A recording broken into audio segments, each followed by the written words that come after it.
కేదారేశ్వర వ్రతం. ముందుగా ఈ వ్రతమునకు కావలసిన వస్తువులు: పసుపు, కుంకుమ, తమలపాకులు, వక్కలు, చిల్లర, బియ్యము, కలశంచెంబు, కొబ్బరికాయలు, మారేడు దళములు, పువ్వులు, అన్ని రకాల పండ్లు, జాకెటు గుడ్డ, గంధము, ఆవు పాలు, ఆవు పెరుగు, ఆవు నెయ్యి, తేనె, పంచదార, అగరువత్తులు, కర్పూరము, మామిడి ఆకులు మొదలైనవి.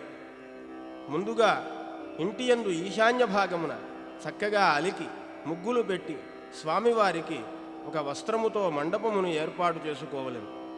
దానిపై బియ్యము పోసి పూర్ణ కలశమును ఉంచి అందులో నీళ్లు పోసి మామిడి ఆకులు వేసి కొబ్బరికాయ పెట్టి దానిపై జాకెటు గుడ్డను చుట్టవలెను. పిండి వంటలు చేసుకొని సిద్ధముగా ఉంచుకొనవలెను.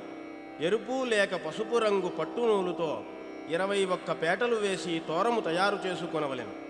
ఆవు నెయ్యి వేసిన దీపారాధన కుందులు